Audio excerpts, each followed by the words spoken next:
Hey guys, Mr. Gibson here. I'm going to talk about scarcity in this video. A few of the enduring understandings and learning objectives and essential knowledge. We're going to talk about resources, uh, and we're going to talk about trade offs, and we're going to talk about how all of these, uh, how the study of economics arises from scarcity. Okay. So anyway, we'll talk about what factors are, and then we'll talk about factors that might be non-rival. So quick glance there at what our learning objectives are. Okay, so we get to this point here of what is economics, and the fact of the matter of any society is that there's going to be a limited amount of resources. Okay, even time. There's a limited amount of time. You have to choose what you do with your time. A society as a whole has to choose what they do with their time, with the people that are in the society, with what the society focuses on, what the society produces, what the society values, even. Okay. And ultimately, uh, economic studies these scarcities and sees how societies will respond to these scarcities, and how individuals themselves will respond to it. First, we need to talk about what factors of production are. Um, these are. Let me make this look a little nicer. All right, I'll present real quick. Okay. Uh, the four main factors of production resources are land, labor, capital, and entrepreneurship. And so, what a factor of production is something that you use to produce goods. Okay. Uh, so, land is any raw material from the earth. It's land itself, it's wood, it's minerals, it's anything that you can get out of the earth. Okay. And of course, anything that is produce comes from something in the earth, right? It comes from minerals, it comes from uh, glass from sand, plastic from oil. Uh, the house or the building that you're sitting in has wood in it from something that was made from the earth. So that's land. And of course, there's a limited amount of those resources. Ultimately, I mean, there's tons of wood around the world, there's tons of oil around the world, but it is a finite resource. And another part of it that makes it finite too is that the ability to get to it, right? There could be minerals on the surface of the on the bottom of the ocean, but we can't really get to them. So that's a limiting factor uh, to those factors of production as well. Labor, that's the most common factor of production. You need people to make things. Uh, but of course, that's limited because you can't, because humans are constrained by time, they're constrained by how much they actually want to work. Uh, they're constrained by all kinds of different factors in their lives that make it where they won't use their time or their capabilities to work constantly. Okay. The other is capital, and capital are goods. Okay, so it's stuff that is produced. Okay, it has to be produced, but they're goods that make other goods. Okay, a few examples there. Computer is capital. You make a computer, but it makes us more productive, and we use computers in businesses and work all the time. A factory, an assembly line. Uh, my example I like to use is a shovel. A shovel is capital. Truck is capital. Okay, and then finally, this is a little more less tangible, but entrepreneurship is considered a factor of production. Okay, and entrepreneurship is when people take on the risk of innovating or starting a business or starting a new uh, production. And it is a resource. It is a resource. The people that want to take on the risk are entrepreneurs. Quick note on here: I don't have this written down except for with labor, and we'll talk about this a little more macro.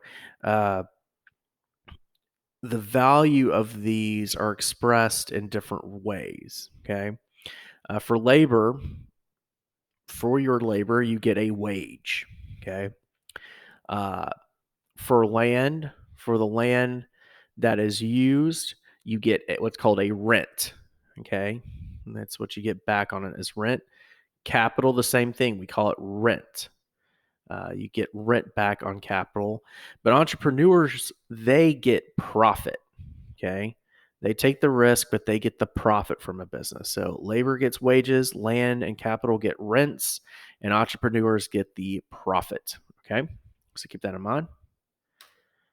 All right. So let's talk about scarcity.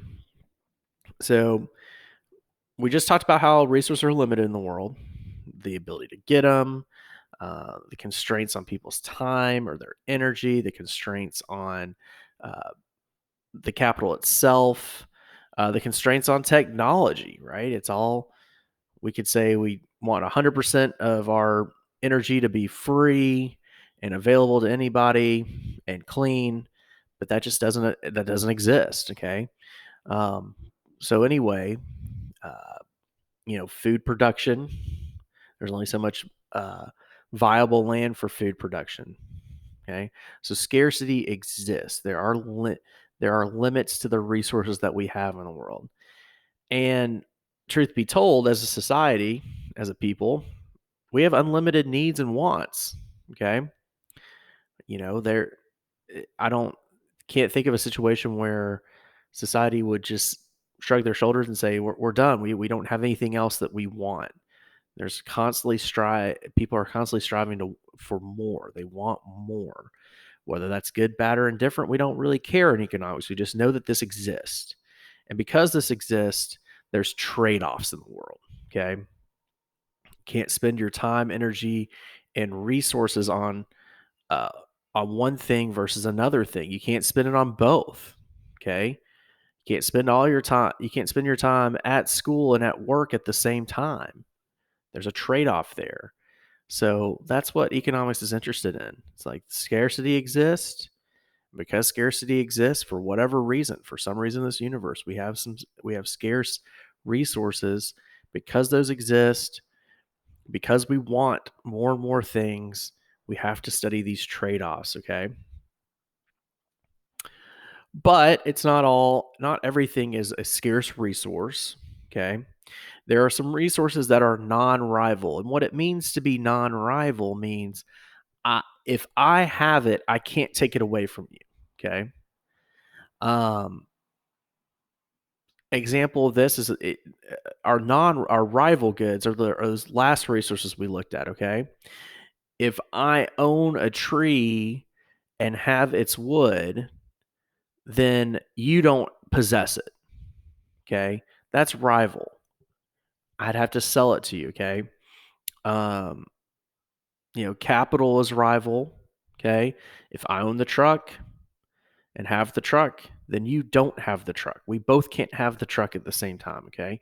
But there are things in this world that if I have it, it doesn't take it away from you, okay? If I have an example, best example is established knowledge, okay? I have knowledge of economics, okay? Just because I give you that knowledge, I help you learn that knowledge, doesn't take that knowledge away from me, nor can it take it away from anyone else. And you can use this knowledge to help in the production of other things. Okay, it's going to help you run businesses or help you uh, establish other knowledge that can help you make things more productive. Okay, so anything else? An example is like spot welding, right? If I were to teach you how to spot weld, you can weld a bunch of different things together, weld a bunch of metals, and that knowledge, just because I have it and you have it, it's not rival. Okay, it's not rival. You can't take that away from me, and just because you have it, it doesn't mean that it can't be um, taken away from you either. Okay, so that's what I mean by non-rival. Just because I have it doesn't mean that you can't have it. Okay, mental health. These are a little more less tangible, a little more out there. Probably won't talk very much about it, but mental health. If I'm mentally healthy and you're mentally healthy, it doesn't take. It can make us more productive, can help in the production of things, but it doesn't take away from anything else. Anyone else, spiritual and emotional well being, kind of the same way. I didn't put physical health here because there is that thought that maybe if um, you have access to healthcare and I don't, there is rival and competition, but you could say overall, physical health might not be a rival. So there's some resources out there that are non-rival, so thus they're not scarce. Okay, if I can't take it away from you and we both can have it in this non-rival situation, then it's not scarce. It can be expansive then. Okay. All right. Let's review real quick if we've hit these talking points here. Um, we've talked about scarcity and how resources are scarce. Involves constraints and trade-offs. All a constraint is just means that um,